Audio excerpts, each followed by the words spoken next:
Well, talk about blockbuster games. We have one for you. Sunday afternoon clash between the Vixens and the West Coast Fever. We're here on Wurundjeri country at John Cain Arena. The stadium is dark. The players are ready to be called out on court. I'm Bianca Chatford, and joining me in commentary is former Fever Premiership player Stacey Francis-Bayman. Stacey, what a game it's going to be. Oh, honestly, I'm so excited. On the edge of my seat already. There is just a bit of history and a bit of a grudge match vibe, isn't there, about a Fever Vixens contest these days? And the grand final rematch often can be a bit of a dead rubber, but the round one game was sensational. So I expect nothing less today. Oh, it absolutely delivered. Let's take a look at the Woolworths team cards. We'll go to the Vixens first. Of course, Kate Maloney, the co-captain, playing in her 150th game for the club. An incredible milestone. But interestingly, they started back with Kate Eddy, who missed last week. And Olivia Lewis, your former teammate, there she is at goalkeeper, no longer an impact player for the Vixens. No, absolutely right. And she'll be determined to put a good account of herself out there today as well, to prove that she isn't just an impact player. She's not just somebody that can perform for small periods of time. She's actually quality and she can start. And then when we take across the court to the West Coast Fever, I don't think there is really any surprises in how they're lining up. Take us through it, Stace. Yeah, no surprises here. Janelle Fowler, who is shooting the lights out this season, partnered by Sasha Glasgow, that familiar mid-court lineup, which we potentially will see some changes to as the game goes on, and then that sparkling diamond defence duo in the circle. Certainly a duo that you would have enjoyed being a part of last season. You can hear the crowd getting ready. The Melbourne Vixens, Michael Wender being introduced first, the goal shooter, followed by Kira Austin. The Vixens in attack, they struggled in parts last week, especially in that first half. Yeah, absolutely. There was just a bit of a disconnection and what looked to be a lack of confidence, I think, in themselves, but also in each other, which presented in them just not letting the ball go. And you'll absolutely, I think, see so many high fives as we're seeing on the screen at the moment. Lots of opportunities to try and connect and just to really build that vibe and that atmosphere. As we see the defensive end for the Vixens, out there come former West Coast Fever player Olivia Lewis, gets the start against her former teammate. Absolutely friends off the court, but once that whistle blows, keep an eye on the action down that end. Absolutely right, and Olivia didn't have the impact that she would have liked when she came on against Janelle in round one, but her season in general has been fantastic. She's given us some trash talk already, and it will be one to watch. Well, here we go. The Vixens start us off in round 8. Contact centre, centre third, yes. Advantage obstruction, wing attack. Through Maloney. Advantage offside Austin centre. dishes off. A better option to Kumwenda. There'll be many more centre passes to come, but Vixens will absolutely be pleased to just get that one away. An easy feed, easy, in inverted commas, from the circle edge into Kumwenda. Teague Neal delivering to Glasgow. Great performance from Teague Neal last week. Yeah, absolutely. Alice is just in fine form, and I think we were all still a little bit surprised to not see her get that nod in the Diamonds long squad, but she will continue to go about her business, and I think that we'll still we'll see her in a green and gold dress in the future. Well, from one leader of the goal assist, Alice Teague Neal, to another with Liz Watson down the other end of the court, dominating in that stat. Advantage obstruction, wing attack. Watson finds Kumwenda just. Courtney Bruce trying to get in on the action.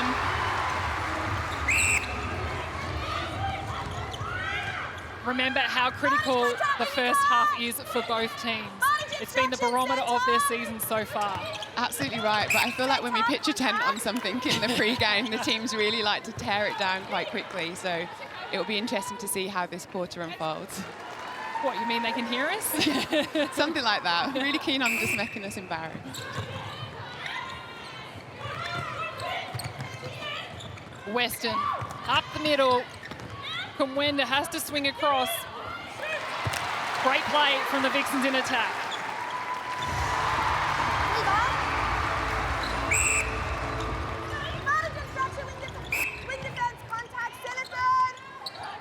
Simmons takes away quickly.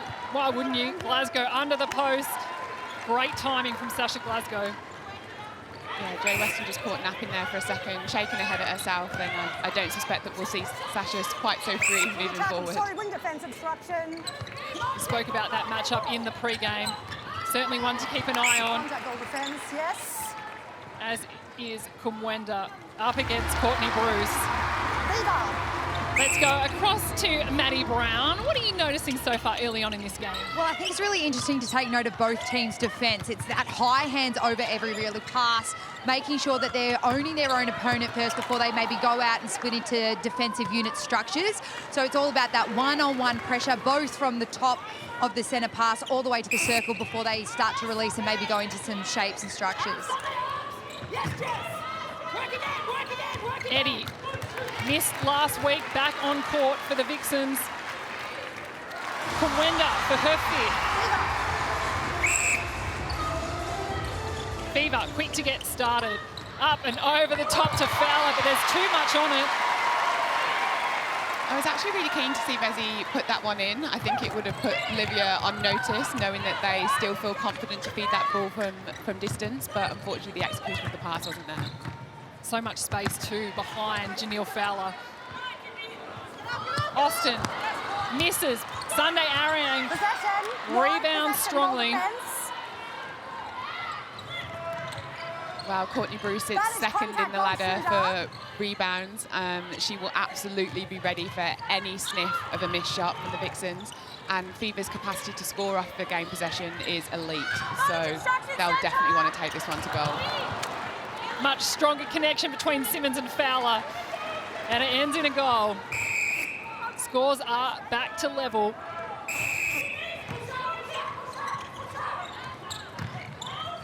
Austin, quick one to Kumwenda. Wing obstruction front arm. There's a contact call against Anstis. Beside the wing. I think this will be another matchup that we'll want to keep our eyes on. For me, Jess Anstis is one of those players that I've seen just completely shut down Liz Watson and neutralise her impact in the game, which is nigh on impossible to do, and she'll need to do that today for people to get across the line. What is the strength of a Jess Anstis? There's so much commentary on this. Kate Eddy flies through to pull the ball in. She's not impressed. We're talking about a different wing defence, so she wants to get in on the action. But Jess can absolutely do that same thing. She's got the ability to come off the body and to win ball cleanly in play, but she's also a really great tracker as well. Let's look at the Harvey Norman replay, and Eddie timed it to perfection.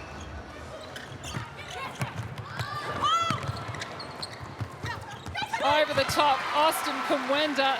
The Vixens are really using their speed to their advantage. Absolutely, and that's where we see Vixens at their best. Their ability to just let ball go almost before the player is even there and have confidence in each other puts them in a really unstoppable position, and they're starting the game like that today. Oh dear. Stepping call against Glasgow. It was just a carry. She had not left the ground when the ball was in her hand. Maloney, Kumwenda.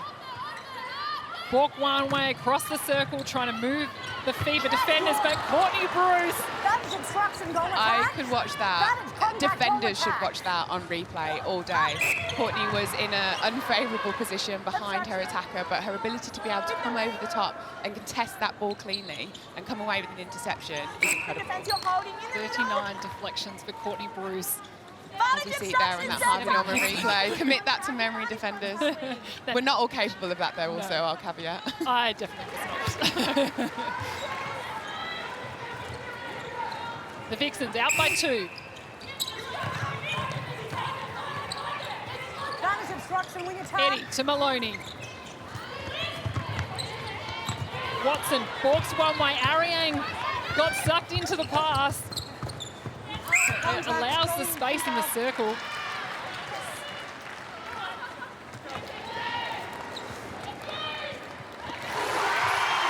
And the Melbourne Vixens home crowd here at John Cain Arena will be loving what they're seeing. And Olivia Lewis, doesn't she got to put on a show? The ball all over the court. Wing obstruction. You don't Wing often defense see is that. out. Not at all. Wing It was defense. reminding me of a bit of a low-level AFL where everyone's grabbing around on the floor for it. Look at the Harvey Norman replay. Olivia Lewis timed it, juggled with it, needed her teammates to come in and help. hunger and aggression from both teams in that moment to just try and get that pick up. How important is it for Olivia Lewis to stamp her authority early? Yeah, it is. It's incredibly important. I think often there is a balance of staying in the game, waiting for those moments to come, but Janelle Fowler isn't necessarily a player that's going to crumble after 60 minutes of pressure, so I think getting in the minds of the feeders, impacting the play early, will definitely have a good impact. Strong body positioning from Kunwenda. Bruce, contact call, stands out of play. Austin steps across.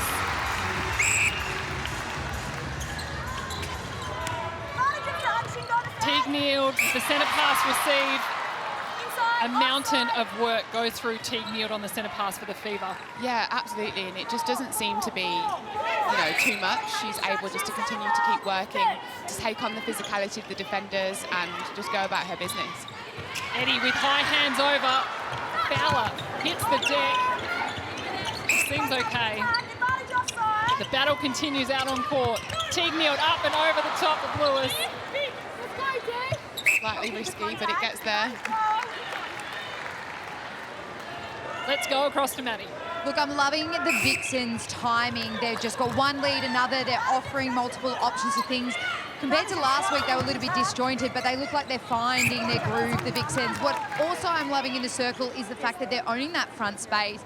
They're not lifting too much high ball up. We obviously saw Courtney Bruce get one, but they're keeping it really low and short, working those triangles and keeping the ball speed going rather than trying to create too much, obviously, movement compared to maybe the Fever, moving a little bit too much in the attack. I think you're right there, Maddie. I think what's really working for the Vixens and exposing Fever is they're being caught on a bit of a mismatch at the moment. I think Sunday Ariang is more than capable of playing against Conwenda, but actually a little bit more work on their individual opponent will be better for a little bit longer. Ariang to Simmons. Fowler. Comfortable shooting position from Janelle Fowler. The Vixens out by 4. Just over 5 minutes to play in the first. Watson to Kumwenda. It's a one-on-one in the circle. There's that matchup between Austin and Ariang. Austin just leading the way at the moment.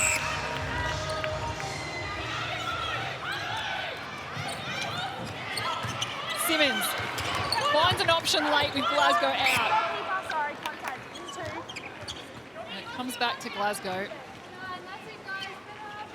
Prefers to pass. You'll hear the power siren right now for the Power 5. And as we often see in games, it's a HCF tactical timeout. West Coast Fever coach Dan Ryan has called it. He's straight out on court. He can't wait to speak to his team. We're going to take a listen, hear what he has to say. Too far off. So less clogging middle, more one-on-one with Maloney, all right? Really important in this 5-minute period. So if you end up on a mismatch, no dramas, and you're on the switch, that's fine, but we must delay entry into the goal third, all right? Don't give them room, brick wall to get past us, all right? Just make sure from an attacking perspective, you've got to have the patience to work through the pressure. So no balls from transverse line if there's extra passes to take, all right? So just lock into it, nice and simple. All right, really important. Just really important that as an attacking end, we in this early part of the game endure their pressure. Yeah. So acknowledge, great big arms over, no dramas, let's go side to go forward. Yeah. Or let it go nice and quick where they don't get to set. But don't get indisciplined or impatient because the pressure's good. We've got to be prepared as a unit to work through it, all right? Just keep your shoulder angled to the post a little bit earlier so we can find you. All right, let's go guys, pick it up. Here we go. All right, hands in guys. Okay, in a challenge here, which is no dramas and a hell of a long way to go, and we're nowhere really near Fever standards. Let's lock it in this 5-minute period and just endure their pressure a little bit and build our own defensively. Let's go. Fever 3, 1, 2, 3. I mean, I love the insight there from Dan Ryan, but I was actually tuned into the Vixens huddle and there was lots of positive signs there. Really happy with the way that they're moving the ball. In defence, they want to continue to put the Fever into those awkward positions and keep playing for some ball whilst they can maybe get a little bit of a lead on this scoreboard. We heard Dan Ryan talk about the Fever standards. What are they? What would be the Fever standards he wants them to hold up? Well, a word he said a couple of times there was endure. Dan firmly believes that you can't just completely break a team apart or an opponent apart and the pressure is going to completely ease. So what he wants is that intensity and the work rate and the patience to work through the whole of the game and to endure. Look at the net points on your screen. Kira Austin leading the way. Should be very happy with that after not as confident performance for her last week. And followed very closely by Mike Wender. Good hands there by Eddie, but you're absolutely right. I think Austin will be in the position where she just needs a little bit of confidence at the moment. She's been quite expensive from an net point of view, but she's starting the game fantastically. Teague Neal. Oh, just snuck it through to Fowler. Yeah, needs much more on than that to get over an Olivia Lewis.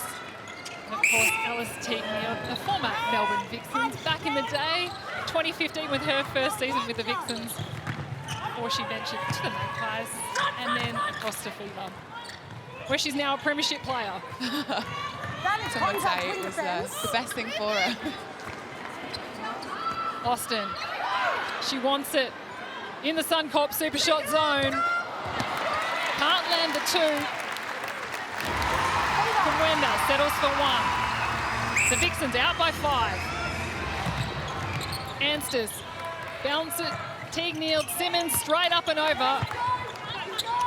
That's what we're used to seeing from the West Coast Fever. Yeah, absolutely, and complete speed and dominance there from Simmons through the centre. Eddie, back to Watson. You get the feeling the Vixens are really dictating in attack what they want to happen. They are, but I think what we have seen is a bit of a change-up since the half-time in the Fever defensive structures. Dan was asking them to not be so caught on the mismatch, especially outside of the circle. And if they were, the main goal, as we see, a miss and a rebound there from Kumwenda, the main goal of the defensive mid-quarters is to delay the Vixens coming through court. Teague Neal finds Glasgow in the middle. All goalers out of the ring for the Fever. And all want it at the top of the circle. 33 Suncorp super shots for Sasha Glasgow. She brings up number 34. Excellent, and something different from Sasha as well. She cut her teeth as a netballer, as a goal shooter. She got into the circle. She was confident to just put a hold on against a Joe Weston, and the ball went in. Oh, beautiful tip and anticipation of that pass then by Courtney Bruce. Contact on attack.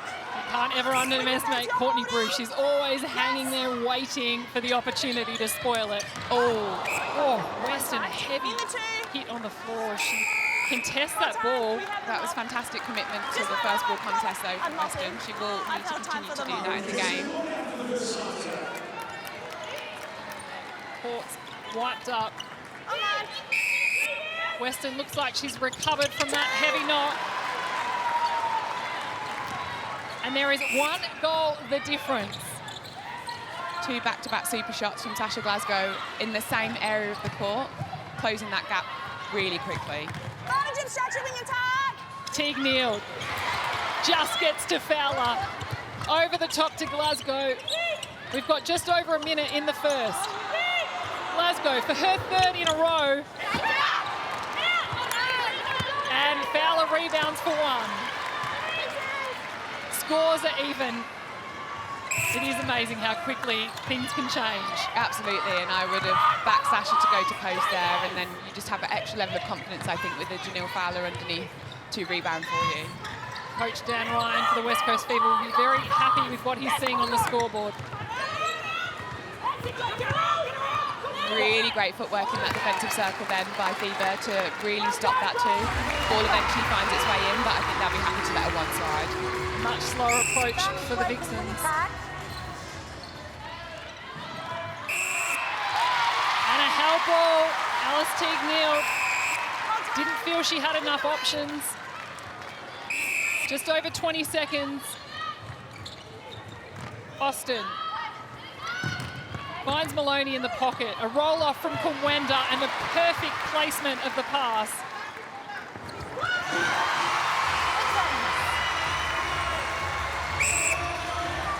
Five seconds. Do we have enough time on the clock? Kumwenda. Throw in, Fever.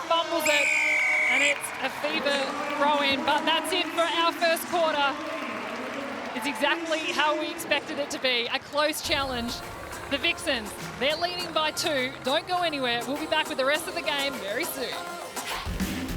Welcome back to John Cain Arena. We're in the Origin Energy quarter-time break, and I'm here with a very special guest of Netball Victoria, General Manager of Netball Development. It's Angela Bainbury. Talk to us about inclusion around Angela. It's a pretty special game, and it's great that obviously SSN have it in the fixture. It's a fantastic opportunity to shine a light on all the things that we want to do and make people feel welcome to the sport of netball. We want to break down those barriers. Everyone belongs. It's what the players are wearing. We've spoken about, obviously, the messages on their warm-up tops. It's a real player-driven focus. But talk to us about those 3 initiatives that are underneath that you're really recognising as those important pillars.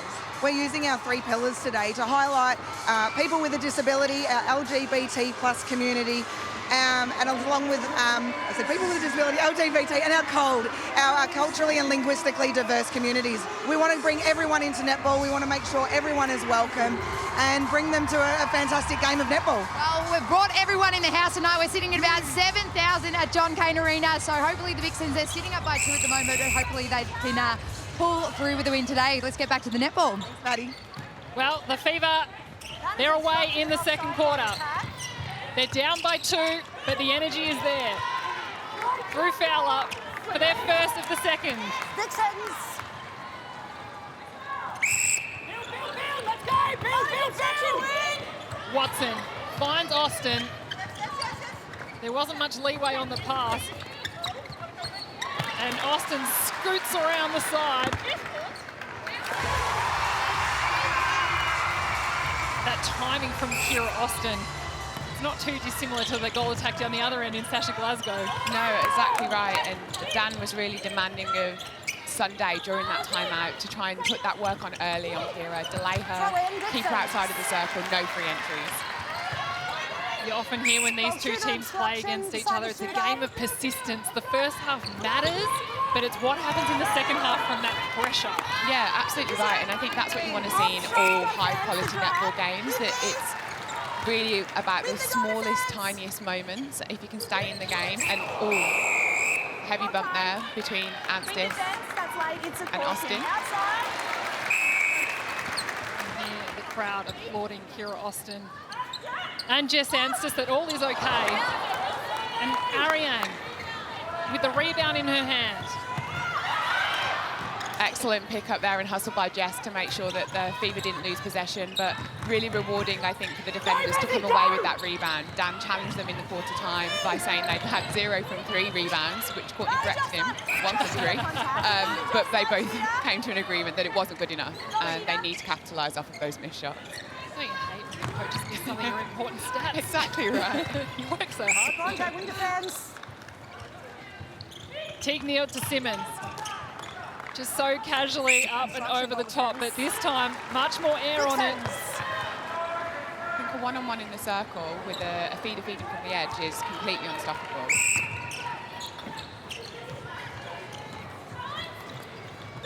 The Vixens through Austin. Looks up, nods ahead, wants it in another direction, but Kumwenda, smart play from the Fever defenders. They knew where Austin wanted to put the ball. Yeah, she wasn't being overly sneaky about that, though, I wouldn't say. They were making eye contact for quite a bit of time. Release, go Sheeta.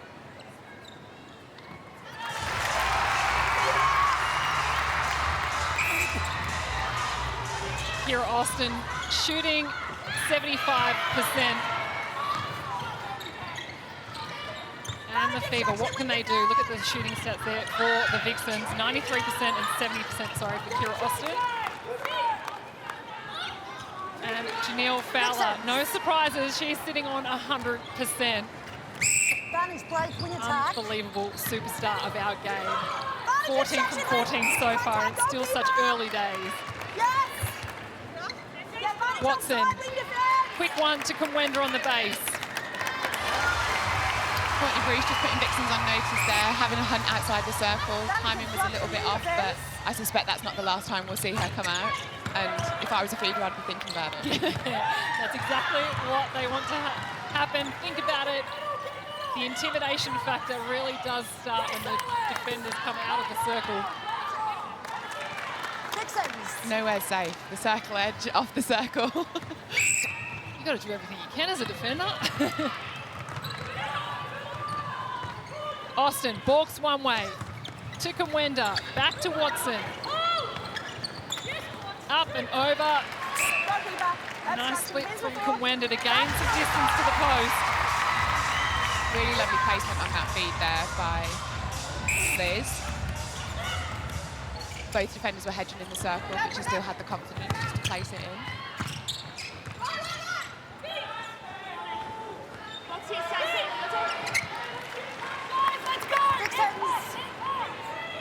One goal, the difference. Just over 10 minutes to play in the second.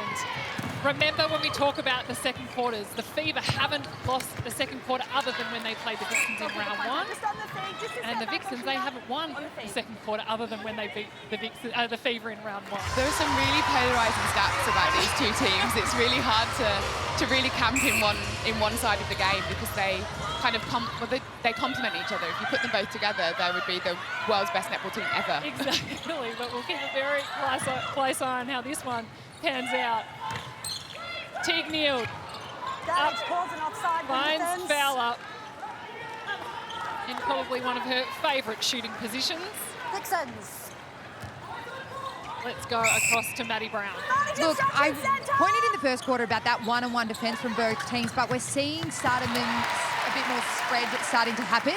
Next time it comes down for this Fever attack, watch where the Vixens sit in their box defence. So they'll jump, be quite aggressive, try and force them over the line, and then sit back into the space and try and push them towards the sidelines. Great centre pass there by Alice Teague Neal trying to force it apart.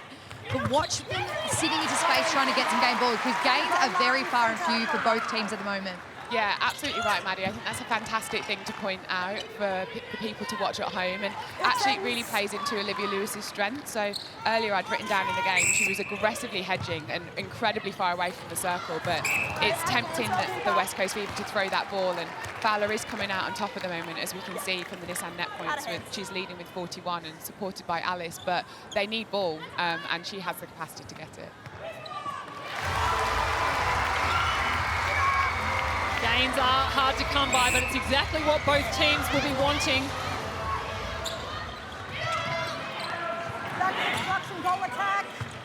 Teague Neal, huge amount of work trying to get close to circle's edge. Simmons finds it. Glasgow all on her own. Vixens executing that box and off-marking defence that Maddie just drew our attention to, but Fever being patient, switching the ball around, working those angles to really put the defensive structures to test. And the Fever employing something quite similar down their end in defence. A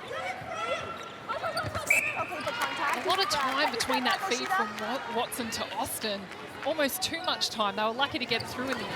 Yeah, exactly. And I think it's a real fine line. I think the Vixens are very confident and happy to play 1 second netball, to let the ball go. I'm not so sure they're as effective when they have to be quite so patient with it. Eddie, hand to ball. You wouldn't have a clue that she'd missed a round last week, would you? I was wondering whether there would be an impact for having missed a match and whether that puts you slightly off of the pace of an SSN game, but Kate Eddie's saying, no ma'am, I'm fine. And Kate Maloney getting involved. We talk about games are hard to come by. The Vixens, they put their foot down. Can they make it count on the scoreboard? Eddie finds Kamwenda, it's up and a long ball across the circle. You would have been watching and waiting for that one. Oh, I was Sunday Ariang just was caught with their head down, but it's absolutely a goal defence's gift for that ball to travel across the circle, and it's not necessarily a play that you see very often from the Vixens either. As we just see there, the fantastic defensive effort in the Harvey Norman replay by Kate Maloney, who is knocking up the Nissan net points. Austin, quick one from Watson to Maloney, back to Austin. Signature baseline take, can't finish it off, and somehow ends up with the ball in her hand. Exactly right. Courtney Bruce under all sorts of pressure there on that rebound, but I'm sure she'll remember it and she'll be ready to challenge Jan Ryan at the quarter time out if he misses it from the stats. The Vixens are out by 4. Just over 6.5 minutes to play. Teague, Neald and Maloney. There's a battle going on right on the edge. Kate Maloney with the impeccable level of fitness to be able to not only attack and defend like a world-class centre, but also to commentate the game to the umpire at the same time. There's a lot going on, and if you're a centre, you really have to make sure Hold time. Can we you have can with the do wing all defence things just at before once. it's swept here? Yeah, with you. As the game's just been halted. Just this area. The Mops. Yeah. They're I running know, they're up all the missing net slipping points at the moment. I aren't was they? just thinking that MVP to the Mop. There have been a lot of slips and falls in not just this game, but across the league in general. And I think it's, you know, it's potentially as a result of the level of physicality and the athletic. Oh, pretty ambitious ball there by Liz, trying to power that through the two defenders to Kumwenda, but Courtney Bruce and Sunday Ariang both fighting to get that tip. Bruce with one intercept, two deflections. Austin. Too much on it. Lucky Kumwenda is ready for the rebound. Kumwenda sitting 4th for offensive rebounds in the competition. I think the really interesting thing and the matchup that we'll want to watch it between Courtney and Kumwenda is that actually Kumwenda's a player that... Hold time. Oh, we've got a little time out here, so I'll just leave that. A nice little pause, so I'll make sure that it's really interesting when you come back. Well, it is a HCF tactical timeout called by your old team, Stacey, the West Coast Fever. Let's take a listen in to Dan Ryan. On the outside of the circle, really important, all right? I really think between Sunday come in, there is ball in first phase to win if we run our feet through it, all right? We're kind of getting in a great position and we're all stopping and letting them pass us, all right? Don't care if you overrun it. I want to see some real intent to win some ball there. So backing your best attributes, you two guys, all right? Really important. Sasha's come in here. Just making sure we're always moving the ball. So particularly when you've got it out on release, give her an option straight away so we can keep the ball moving and not let him set up and us have to make some awkward movement, all right? Just be really disciplined in this super shot period. We don't need heroics. We just want to stay in touch, all right, more than anything, all right? So just be smart with it. But if you feel it, back it in and strong on rebounds, all right? But discipline stuff, all right? Okay, hands in, guys. Let's go. Okay, we do have to turn up our energy here. We need to acknowledge it's a little bit lower than our opposition. So let's find something and run it into halftime. Let's go. Well, in the Vixens camp, there was lots of positivity. They want more of exactly what they're doing in attack. It's about continue to having those multiple options, letting the ball do the talk, and finding that body in defence and dictating them into awkward positions. Simone McInnes was really impressed with the Vixens changing up their defensive structures and hopes that they can get a little bit more ball in this 5 and stop that 2-point shot from Glasgow coming in. Thank you, Maddie. That's absolutely something Vixens will want to keep an eye on, given the punishment on the scoreboard that Glasgow gave in the 2-point shot period in the first quarter. Changes onto the court. Kim Jenner enters the game at wing defence for the Fever. Jess Anstis moved to the centre. And no changes at the Vixens.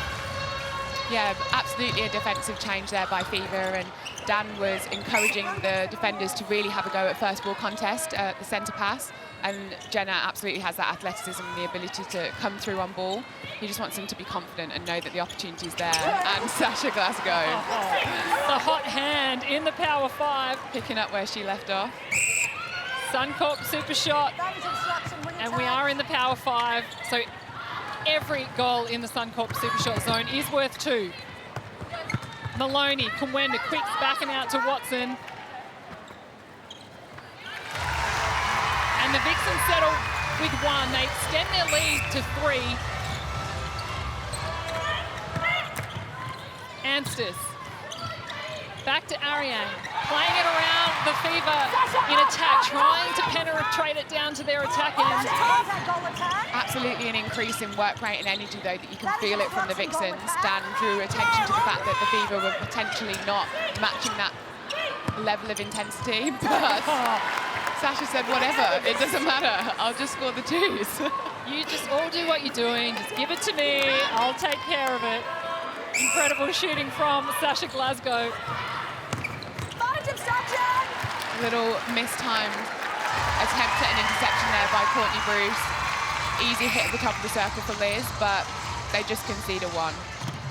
When we look at the centre pass to goal rate, the Fever set records last week, 91% for the entire game. They're currently sitting at 73%. That's something they'd want to work on. The Vixens, alternatively, though, are at 90. Yeah, which is incredible. 90% is absolutely going to win you games of netball, and Fever went into the game last week knowing it was something that they wanted to improve on, given that they finished in the 60s in the previous week. But exactly as Dan's saying, the ball he thinks is there to be won, first phase centre pass. The Vixens out by 2. What can Fever do, and what can the Vixens defenders do, especially on Sasha Glasgow right now? How is she all on her own in that Suncorp super shot zone? Glasgow's just finding all the space. Wow, They try the double defence. It does nothing. Excellent shooting by Sasha Glasgow. I was going to say they were potentially making the assumption that Janelle wasn't going to put up a super shot, but as we've seen throughout the season, she's more than capable, but why shoot from there if you don't have to? Exactly. She has shot 1 this season. We may see a few more today. Scores are even. Austin. Seems like the Vixens' game plan is just go for 1. Just keep the scoreboard ticking over. Anstis across to Ariang. Vixens sitting in the middle channel. Is that enough pressure on the Fever in attack?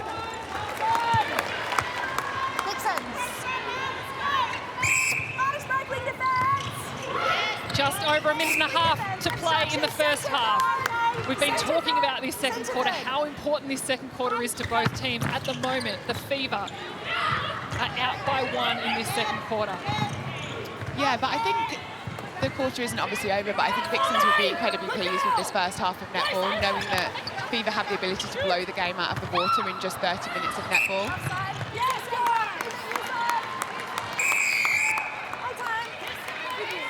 See the umpires just pulling the ball back for the Fever. Jenna off balance, but finds Bruce. Get at it! Own it! And Kira Austin steals it out of the air. A goal attack known for her defensive skills. Every single game we're seeing her with an intercept to her name. Absolutely right, and I think since that timeout we've saw excellent contest again by Courtney Bruce then over the top, but unfortunately the umpire deeming it Vixens, and Vixens actually dominating in the intercepts 5-1, which is not what the stats would have suggested before the game. Look at the Harvey Norman replay. Kim Jenner fires it to Ariang, but Kira Austin all over it. Yeah, just in a bit of a rush there, and I think it's a really difficult task to come on and bring energy and intent in such a close game and really keep control over it. And at the minute, we just need to see, I think, a little bit more settle from Kim Jenner. There's been a couple of penalties, a turnover. 8 seconds on the clock. Scores are even. Can Kumwenda get the Vixens out by 2? She does. Listen to the crowd here at John Cain Arena. They've absolutely loved the first half that the Vixens have put together. And the Fever are not too far behind. They trail by 2. A very impressive start from the Vixens. We spoke about it pre-game, Stacey, how important it was that both teams stuck with each other in this first half. What a second half we're going to have. Absolutely right, and I think Fever will know that they've still got more to improve. Vixens, like fist pumps, high fives immediately as soon as that final whistle went. Let's go over to Maddie Brown and see how Courtney Bruce is feeling about that first half. Oh, look, Courtney, first half, it was a few ebbs and flows. You're probably not playing your best netball or exactly what you want. What do you need to see from the team in the second half? Yeah, definitely not the game that we wanted, but I think looking at considering that scoreline and where we're at and we're not playing our best, pretty happy. But just I guess our second phase and third phase in defence, Vixens are getting through it pretty quick, and then in attack, we've got such a threat in Jay, so look down, use it, and get it over their heads. Is it more of a mental battle than obviously your execution? Is it that hesitant on the ball? You'd love to just see it fly down a little bit more freely? Yeah, Yeah, definitely. I think, Vixens are known for their hands over pressure, and I think that's getting in our girls' heads at the moment. So just letting it go, have the confidence, and then back it in. And then in defence, how are you going to get those game balls? We've seen that one-on-one. We've seen a little bit into a box. Is it about the patience, or do we need some more changes? I think we just need to go back to doing our own job, that hard one-on-one, Liz, and keep on getting some really good depth in our second phase. So just pushing them back up and trying to delay them as much as possible. Well, all the best in executing that in the second half, court. Thanks, Mads. Well, it's a 2-goal lead to the Vixens as we go into the halftime break. Don't forget, we've got all of our analysis from our experts in our halftime show coming up. And then following our game today, it's the Swifts hosting the Lightning. All the action live and exclusive right here on Fox Netball.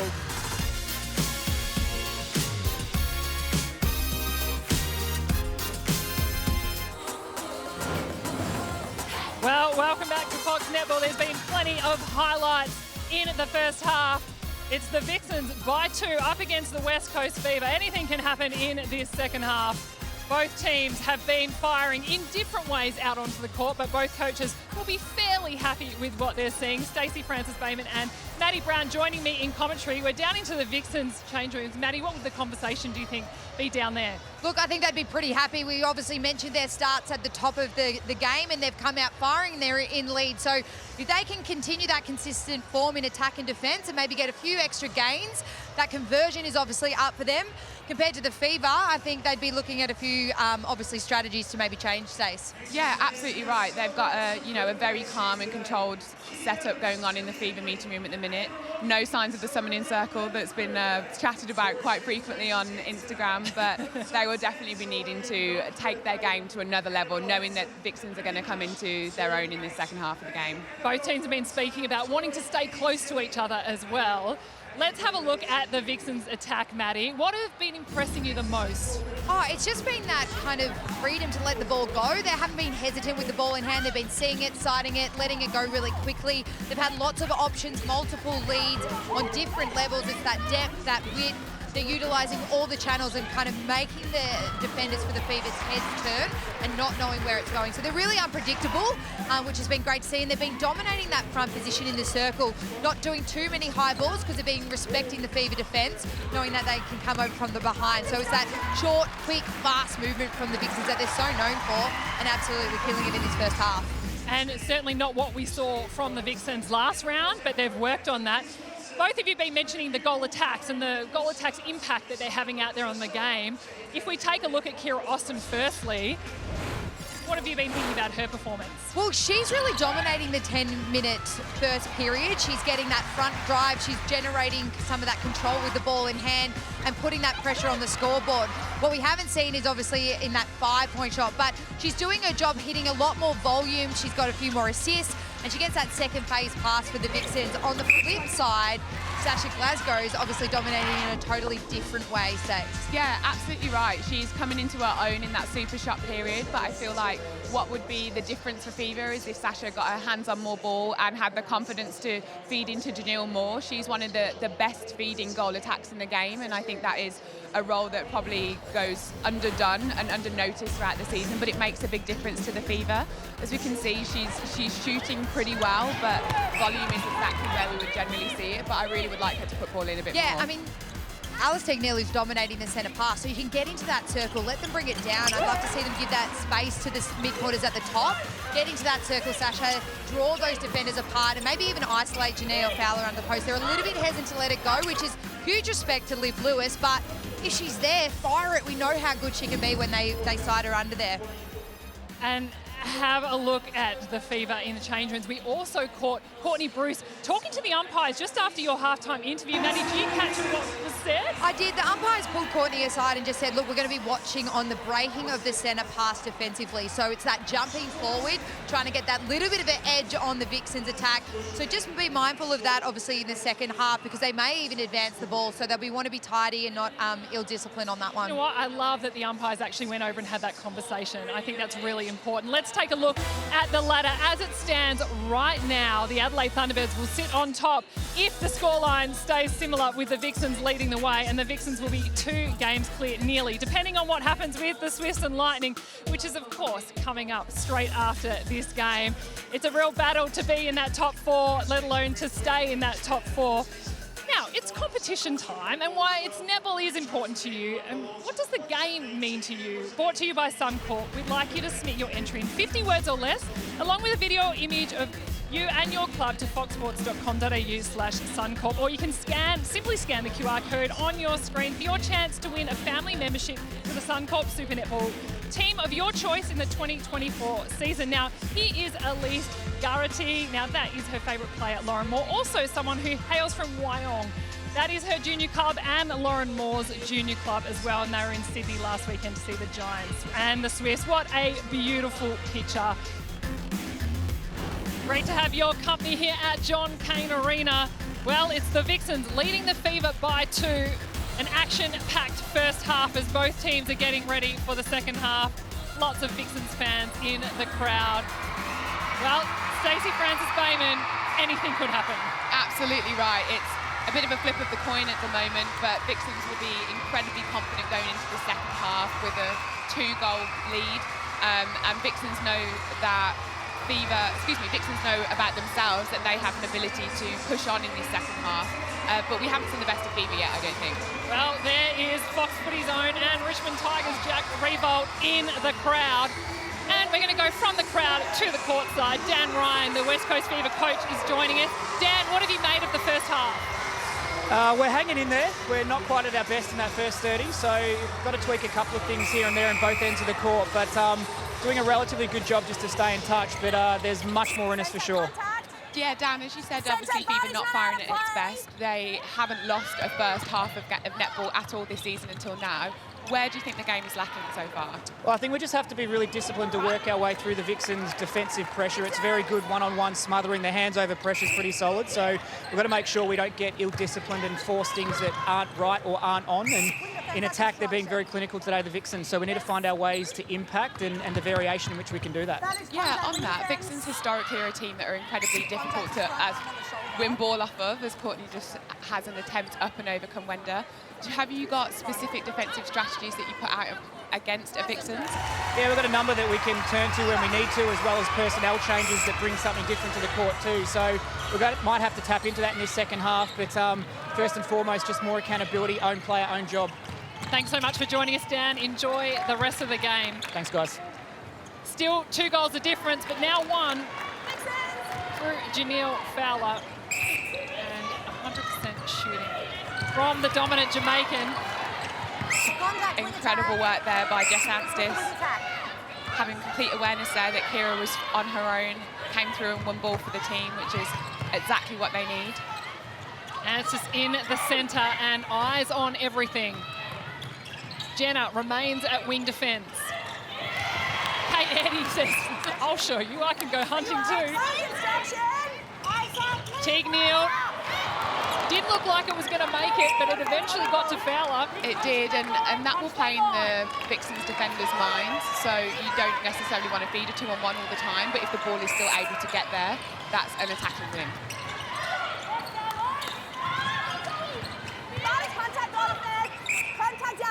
Look at that in a blink of an eye. Scores are even, possibly Fever to take the lead.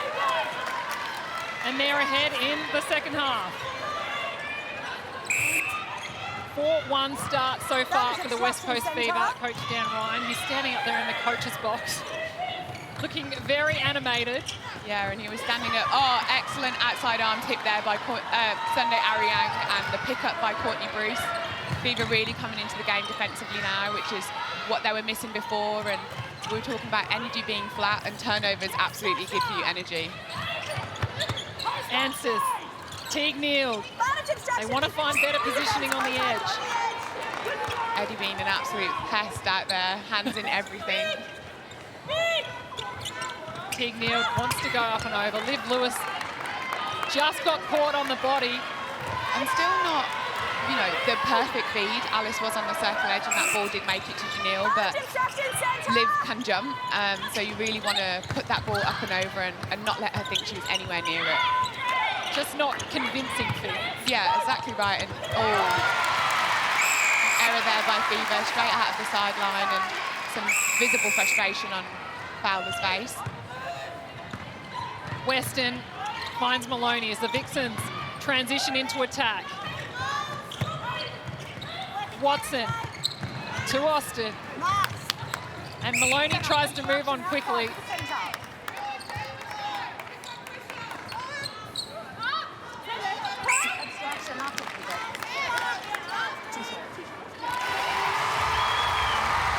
A little bit too easy there through court for the Vixens. Some patient play, but ultimately able to get to goal pretty uninterrupted.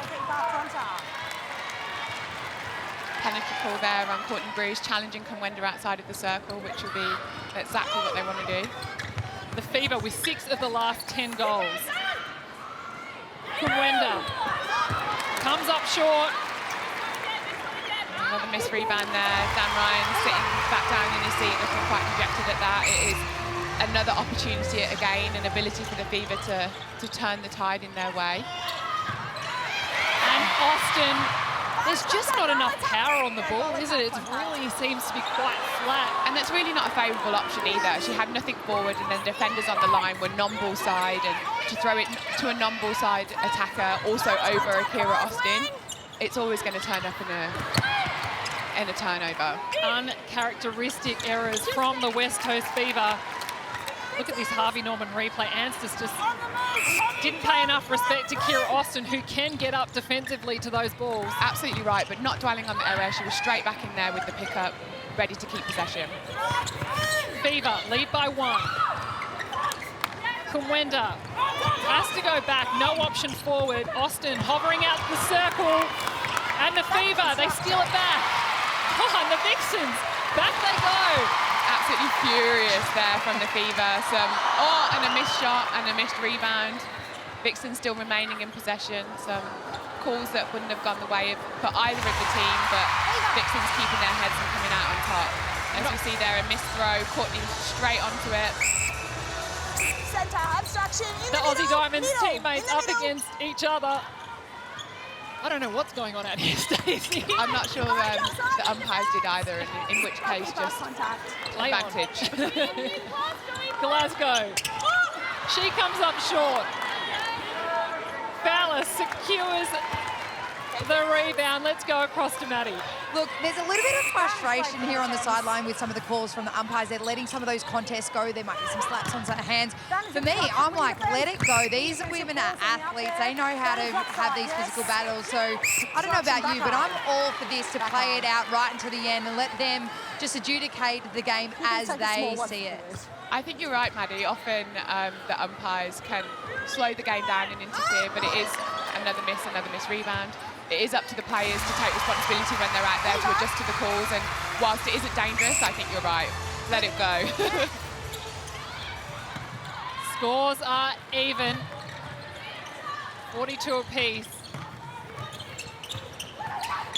Teague Neal. Weston's lurking outside. Glasgow lifts it high. It was a bit of a Hail Mary pass. Someone saved it was another unconvincing feed, and Janelle had the audacity not even to jump for that ball. Austin long to Watson.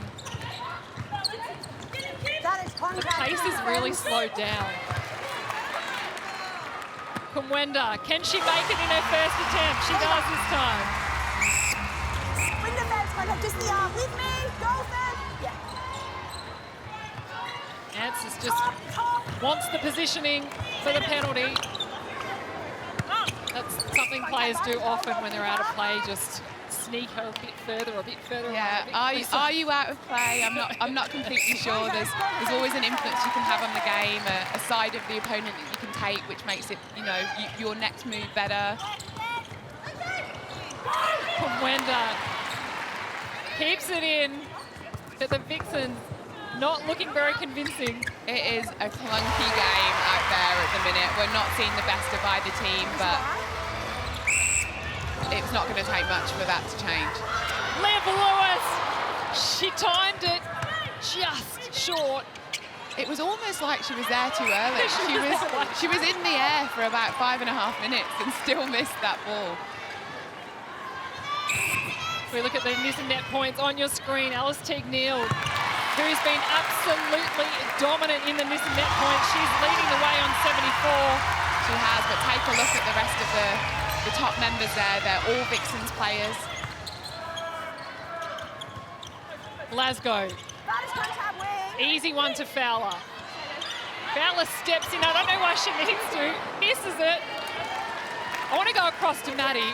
What is it like next to the coaches? Because if they're watching the same game we are, they'd be pretty frustrated right now. Well, you see Simone literally takes every ball with the team. She's up and down and jumping in her seat, and then you hear the vocal side. Oh, Courtney Bruce gets her hand on the ball there. Dan Ryan, very happy about that clapping. He's more up and out of his seat into the box. He's very direct with his comments. But, Kira Austin again. Let's not worry about the coaches, guys. We just got to get to this court. They're bringing the goods here.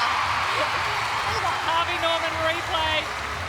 Watch Kira Austin just read it, time it, and land in exactly where she wanted it.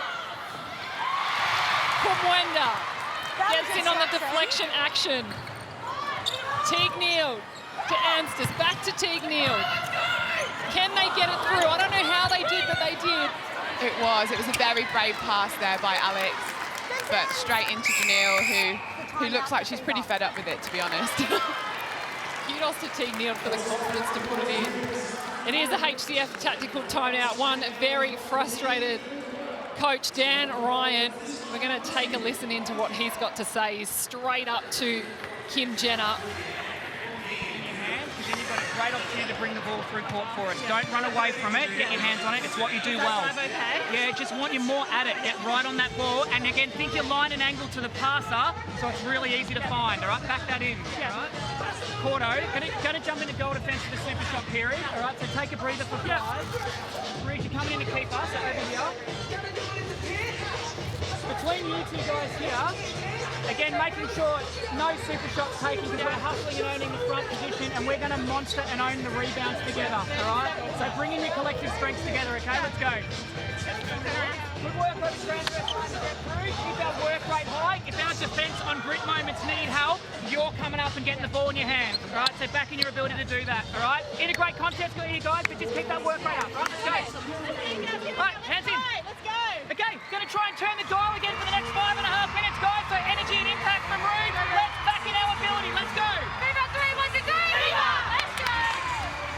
Well, the Fever are looking for impact and energy, and the Vixens were talking about how they're going to stop that, obviously, in this final 5 minutes of the third quarter. They want to absolutely isolate Janelle Fowler under the post and let him have that one. Shut down Glasgow on the 2. In attack, want more options, more effort. Keep providing all the options. So expect the Vixens to lift another notch in this last 5 minutes. Thanks, Maddie. Some changes by the Fever to hopefully have impact in this final 5 minutes of the quarter.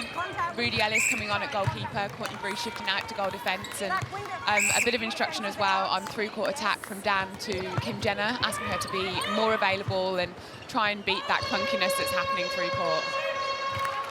And you hear the siren, the power 5. Kumwenda with her second attempt. Now the defensive plays come into action. Scores are even here at John Cain Arena. A very unconventional game for these two top 4 teams. Bruce to Teague Neal. Glasgow out, no options in. And as the Vixens want it, it's Fowler for 1. Lots of pressure on Glasgow. That first ball contest that Dan Ryan asked for. Bruce is into the action quickly.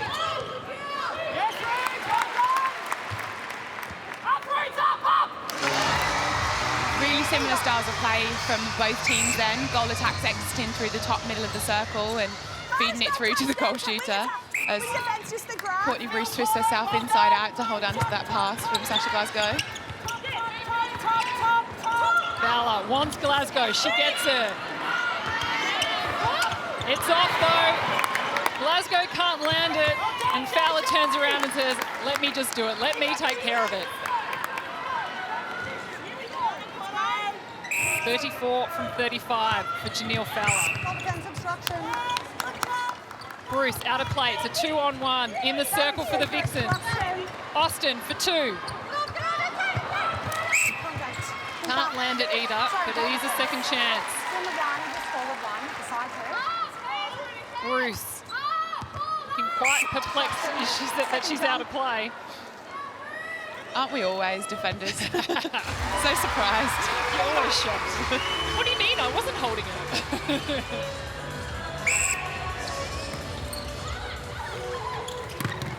Western putting a lot of pressure onto Glasgow. I'm not sure I'd want advantage contact if it messed with my hair, if I'm honest. Teague Neal, much better feed. Wing defence contact outside. Scores are even.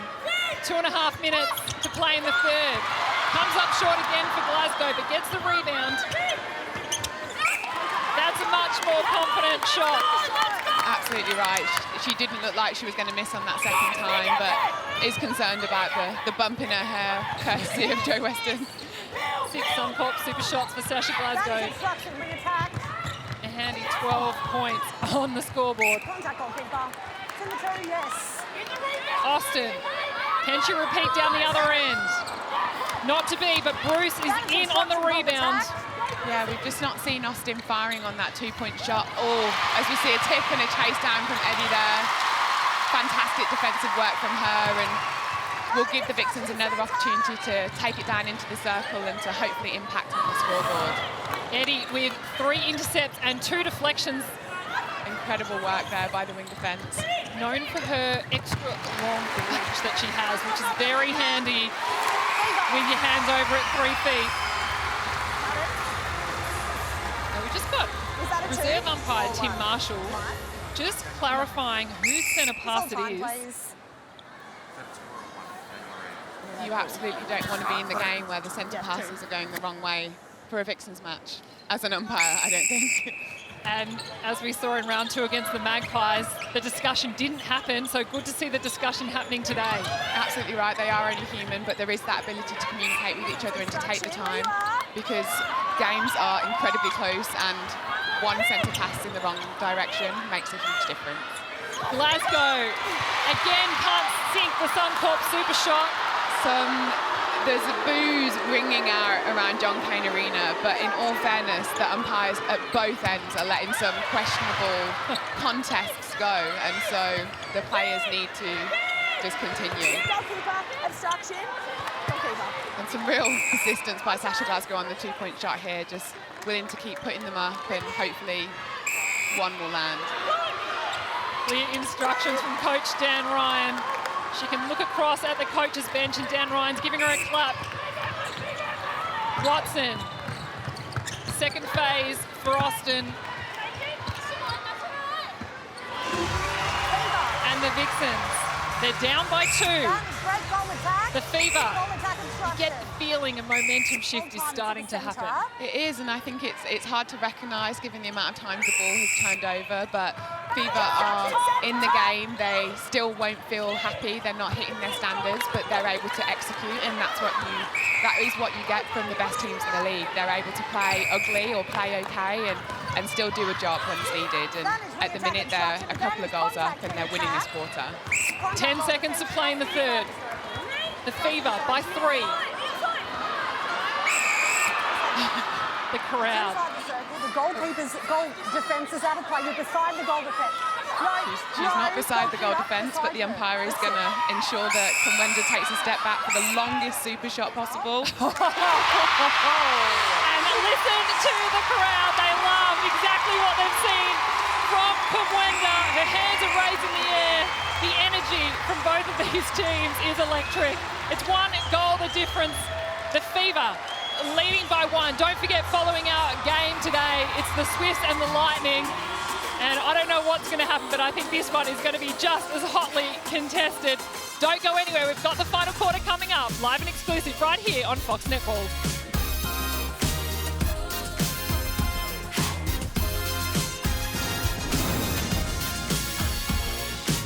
Well, we are here in the crowd with a very Fox Sports special guest and his 2 little girls. It's Jack Rewald. We're in the Origin Energy 3-quarter time break, but this is your first family outing at the netball. How are you finding it? It's been good. It's been good. Poppy's 4-year-olds right into it. We've established that we're going for the blue team today, sorry. And this one here's just been chowing down on food the whole day. Perfect. And I mean, you juggle multiple things as an athlete, but how do you find coming to the netball with the kids having to juggle everything? Well, it's a great sport to come along and watch. Obviously, the girls are right into it, but we're inside, it's short, sharp, and it's been a really good game actually as well. Grand final rematch, I've only just found out. Yeah, absolutely. So we're Vixen supporters. Poppy, who are you going for? Who are we going for? Blue team? The blue. She's like, go the Vixens, go the Vixens. We've got Richmond supporter Kate Maloney having her 150th game today. Do you reckon they can go double for the weekend? I hope so. My favourite Vixen of all time though is Bianca Chatford, who's on the. Just give me a fist bump too, I'll mention that. Oh, she's absolutely full of it. Back to you, Bianca. Thanks for joining us, Jack. Thanks, Jack. I paid him to say that, of course. Money well spent, I'd say. Well, we're in the action now for the fourth quarter. 1-goal lead to the West Coast Fever. Remember, round one, when these two teams played, it was a thriller. The Fever winning by 1 in the final moments of the game. Brilliant defensive effort there, unfortunately not being rewarded by the Vixens. Fowler just steps across to put it in. Watson finds Austin. Where is the momentum going to swing early in this fourth?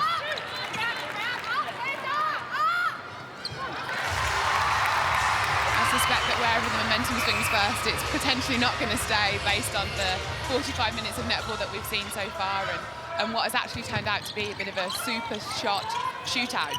I really set myself up there. That was going to be difficult. But if we go back to the first quarter, it was the Vixens winning by 2 in the first. Then scores were even in the second. Then the third, the Fever really came out strongly in the last part. They won the third by 3. And who knows, Stacey, what's going to happen in the fourth? Exactly right. And I think something that people potentially don't speak about very often, and an area of Conwenda's game that we've seen grow this season has been the super shot. She was at 60% in the 2-point, which is incredibly high. And she just shot an incredible shot to give that Vixens a bit of a pump that they needed to finish off the third quarter. Bit of hesitation in attack, but the Fever through Fowler. Add another one to their score. Vixens. Out by 2, Vixen centre pass. So we have seen Fever make some changes again for the start of this fourth quarter. Courtney Bruce moving back into goalkeeper, Sunday Ariane moving out to goal defence. And I'd love to ask Maddie what her opinion is, because I feel like the coaches have a couple of different ways in which they go about the game. Fever seem very keen on being proactive and using their changes to have impact, whereas I feel like the Vixens are very much based on, it's not panic, but only if things are really going wrong as opposed to it being proactive.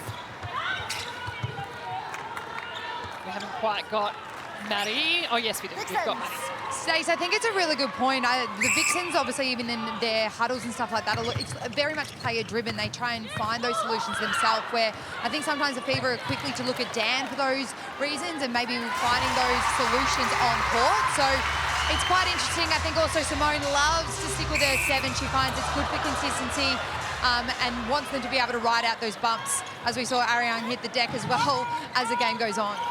Maddie, I also wanted to ask you, we know Hannah Mundy had a great second half against the Firebirds with the Vixens. Can you see her taking the court at any time? Oh, you know I'm a Mundy fan, B. I would love to see her injected in there, but where does she fit in the mix? How does it shuffle around? I mean, Kate Maloney's been doing really well in the centre and Watson dominating in wing attack, so does that shuffle something else around and Eddie comes off? But we've seen she's so competitive today, so I think she'll probably stay on the bench unless drastic changes have to happen. I think that for the Vixens, more will come in the attack and maybe with the Borja for the 2-point shot, perhaps.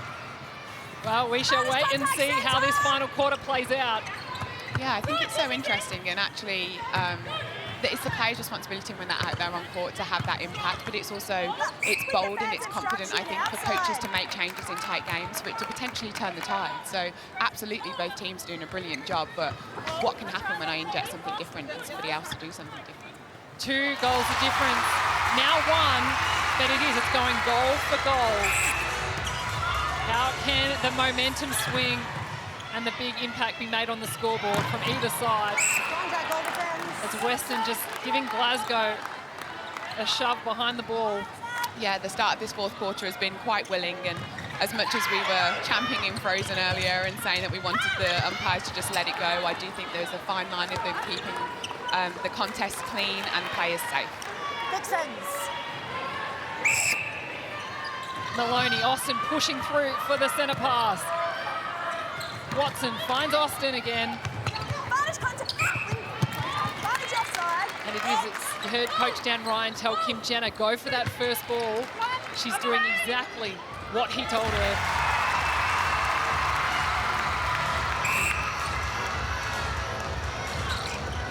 Teague Neal to Glasgow. All eyes for Janelle Fowler. Vixens. And it's the Fever out by 2. That's 5 minutes already played in the fourth. And look at our missing net points. Alice Teague Neal on 97. Strong performance from her, as it has been for Kumwenda and Austin. Some tricky play there by Kira Austin, letting that ball roll into the most advantageous position right underneath the post. I mean, from a defender's point of view, that little shuffle is quite frustrating, but looks very good from an attacker's point of view. Absolutely right. A little bit of my heart broke then watching that happen to Sunday Ariane. I've got the same feelings. 2 goals the difference. Watson. Austin from the top has to swing it high.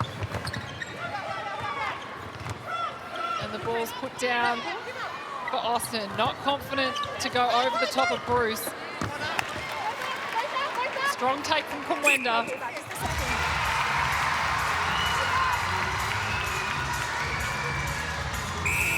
Right wing defense. Centre third. Centre third.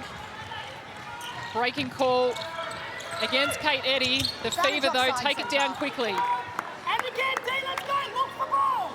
Now that's Dan Ryan, you can hear being picked up on the mic. I think I'm not far enough out of the Fever dress yet to not be triggered every time I hear Dan Ryan shouting. He's usually so calm and composed in the huddle, yet on the court side, not so much. Yeah, absolutely. He's a passionate guy, and I think it means you're invested in the game, you're riding those highs, and as much as you'd like your players to be smart and have complete game sense, sometimes you just need to be shouted at and told what to do.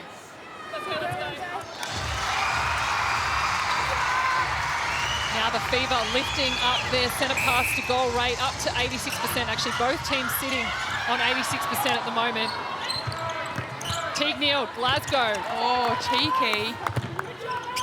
Janelle Fowler out through the top of the circle, leaving Sasha Glasgow home alone under the post, and both Vixens defenders left scratching their head. But defensively, I feel like the Fever, well, both teams are letting centre pass to goal go through at a really high rate, but the Fever, I think, are not putting on that effort and delaying the Vixens attackers from getting over the line quick enough. They're really just having 2 ball plays and feeding from the circle edge, which makes the goalkeeper's job really difficult. And probably another telling stat, the game to goal rate, 67% for Fever, 100% for the Vixens. Big difference there. As Glasgow coughs up an easy one. I mean, it looked like Weston maybe gave it a bit of a knock as she was running past. Yeah, and Sasha returning the favour there. If you're going to contact, you might as well do it properly, given that they're not really being called in this game. All friendly fire. Watson using her strength in attack. The crowd's laughing at the way she gave the ball back to Eddie. Kumwenda, Maloney rolls off to circle edge. Good positioning from Courtney Bruce, just struggled to really get a clean hand. Yeah, absolutely right. And my fantastic point that we've been sitting on that I didn't make earlier is Kumwenda draws an incredibly high amount of penalties off of her goalkeepers, the most in the league. So she's very smart with her body, and she's able to draw that contact and pull the defender out of the game, which makes the job really difficult and quite frustrating at times. Kira Austin is finding her confidence at the post. Let's go across to Maddie. We're only just over the minute before the Power 5 happens, and I'm intrigued to see some of these goalers take some longer range shots to maybe find their eye if this game comes down to that super shot. For me, I think Vixens defensively have done an incredible job at only holding Janelle Fowler to 45 out of 46. Still shooting very accurately, but she shot 65. So a great defensive effort by the Vixens, but they need to make it count on the scoreboard. So hopefully it comes down to that Super 5. Well, the Vixens took the lead momentarily, and the Fever brought it back. Scores are even. The scoreline now was exactly Janelle's shooting last weekend all on her own. Oh, and a miss, and a missed rebound, unfortunately, there. 2 misses in a row for the Vixens, and under the post. You can see Kumwenda with her hands in the air. She's trying to get her team going. It's a HCF tactical timeout called by the West Coast Fever. We've seen it in every single quarter so far this game.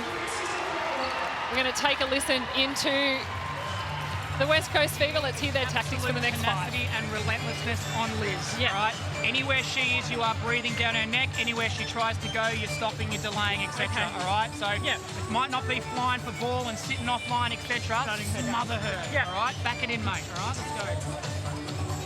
All right, remember our 2 collective strengths here as a partnership. We hustle in that front position through good footwork and staying off the body. Give ourselves 4 foot over the defence of the shot, and we rip in rebounds. All right, play to your strengths, guys. You've got it.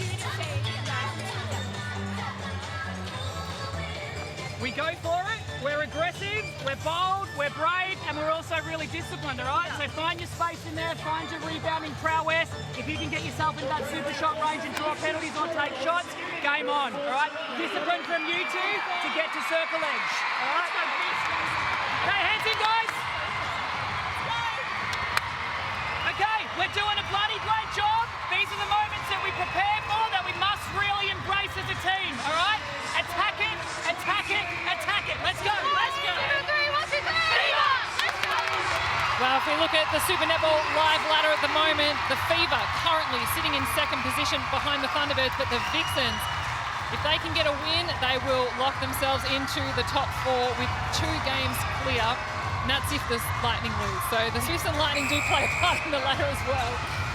Absolutely right, and I think that would be a double kick in the teeth for West Coast Fever to potentially lose a game here and then lose their position at the top of the table too.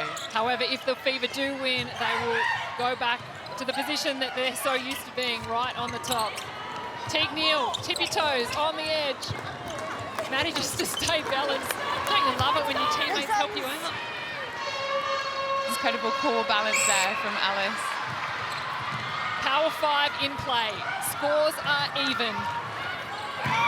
But some huge changes defensively by the West Coast Fever to try and turn the tide in their favour in this last 5 minutes.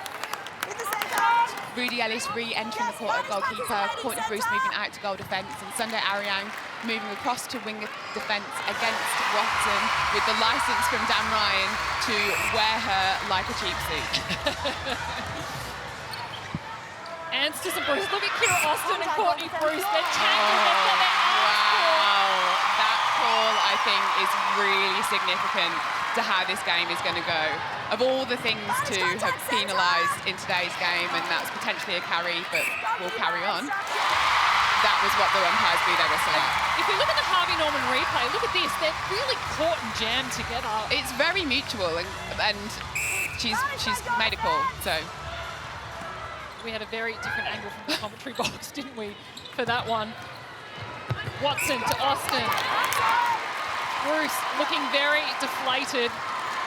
Absolutely right, and Fever trailing in this quarter, 16 goals to the Vixens, 12 to them, and I think what's missing at the moment is just that fight. They do and have looked flat today. Vixens are not complaining, they're in the contest, they are just working with the game that's in front of them, whereas I think Fever are hoping for things to be perfect, and they're not really pushing through the discomfort for me. And this is where the crowd at John Payne Arena really does come into play. You mentioned it pre-game. It is a big advantage for the Vixens. Fowler, can she do it for 2? Oh, and she landed for her 2nd Suncorp super shot of the season. What a game to bring it out. Well, she was adamant she was passing that out for a super shot, and Glasgow wasn't in the position that she needed to do, so Janelle Fowler took it on. Vixens by 1. Watson. Bullet pass to Austin. to take them out to a 2-goal lead. 2 minutes 45 on the clock. Look at the Harvey Norman replay. Precision passing. That's why Watson is the Australian captain.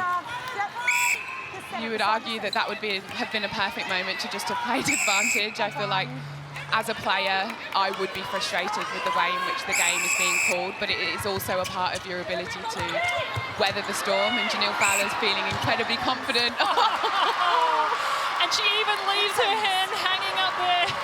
She is taking this game on. I spoke about Fever not fighting. Janelle, at this moment for me, is standing up for her team and doing what's needed.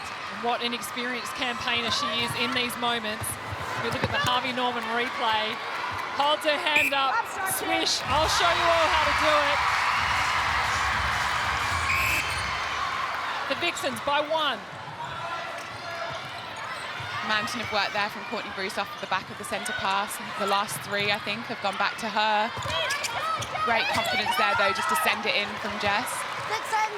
Fowler sending the message. I can take 1, I can take 2. Defend me wherever I go.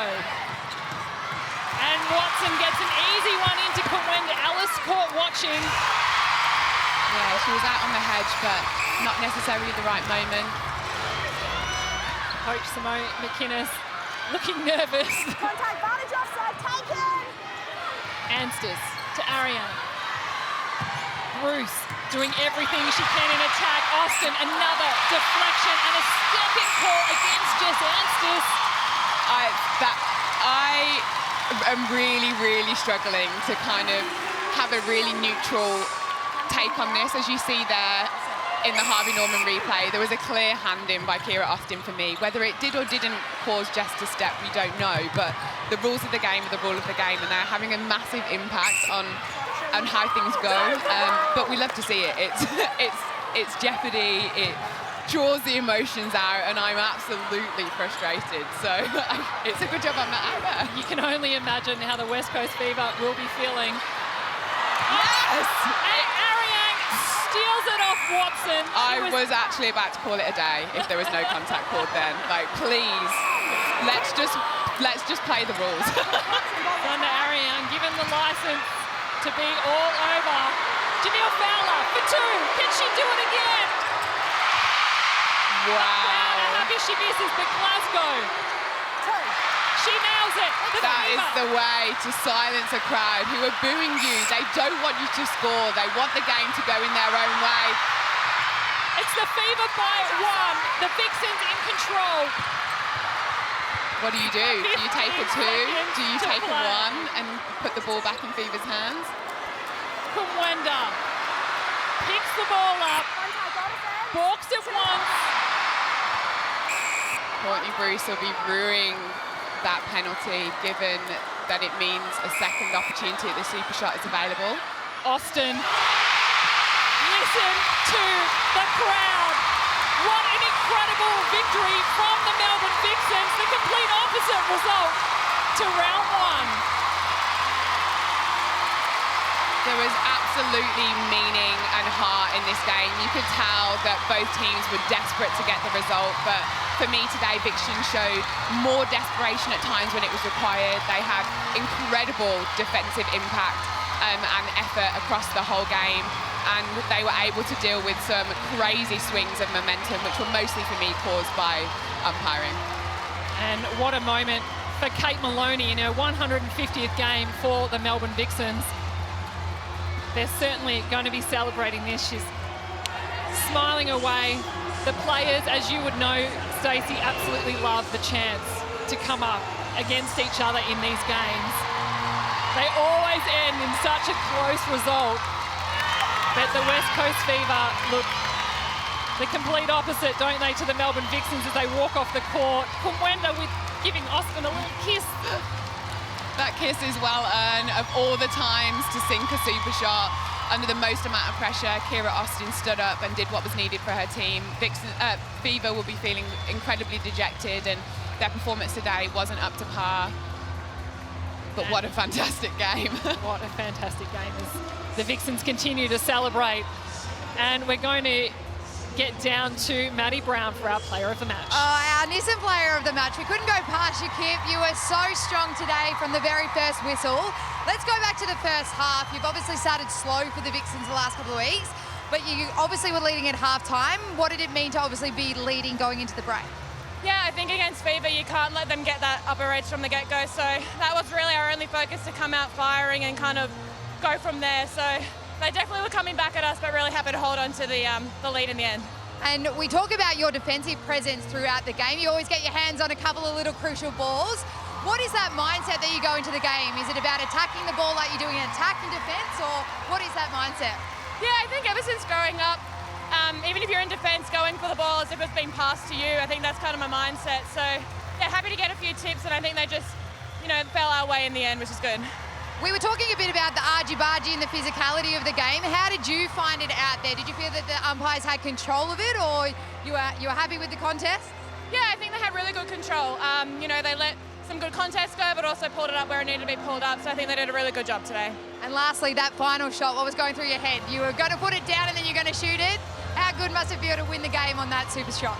Yeah, just had a breath, said bend and flick in my head, so that's all that really matters in the end. Once a goal, always a goal. Great job today, Kira. It was fantastic to see you out there. All the best for the rest of the season. Thanks, Mads. Well, that's how simple it is. Just bend and flick. All right, we're going to cross down to the Melbourne Vixens with Pete Laser, who have a very special presentation to Kate Maloney. John Cain Arena, we have just seen one of the most amazing games that we'll ever see. We have also seen a young lady take the court for the 150th time, a very loyal servant of the club, a co-captain of the club, and a games record holder of the Melbourne Vixens. I have with me Simone McInnes-Ow, I am the coach of the Vixens, to present flowers as a token of our appreciation to the one, the only, Kate Maloney.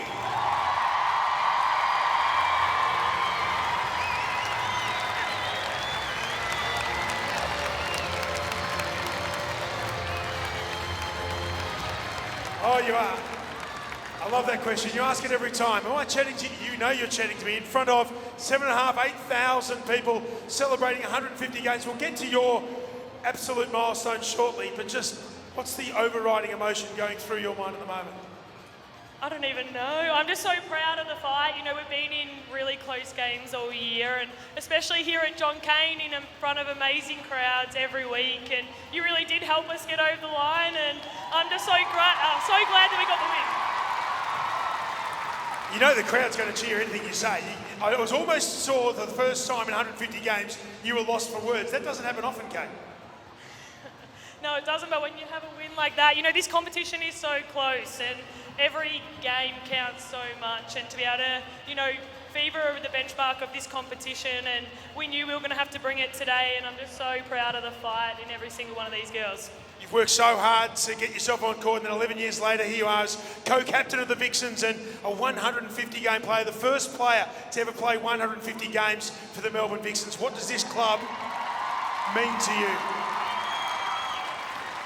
This club means everything to me. I'm so grateful that 11 years ago Simone gave me the opportunity to join this great club, and I just feel like, I want to give everything back to them, and I'm the luckiest person in the world. I get to play netball with these amazing girls every single day, and hopefully I've got a few more games left. I hope there's another 150 in there, don't worry about that. Just finally, how are you finding the season? It's a tough fight. Every match is a tough fight. How are you finding it at the moment? And I know you want to let this sink in for a little moment. How are you feeling at the moment?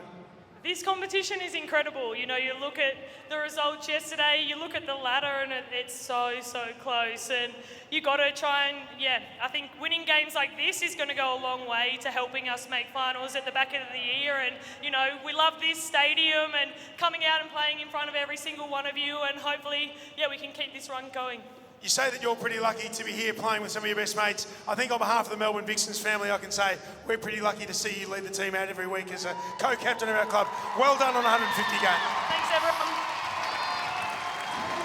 Well, the celebrations for Kate Maloney, I think, will be that little bit sweeter with the 1-goal victory over the West Coast Fever.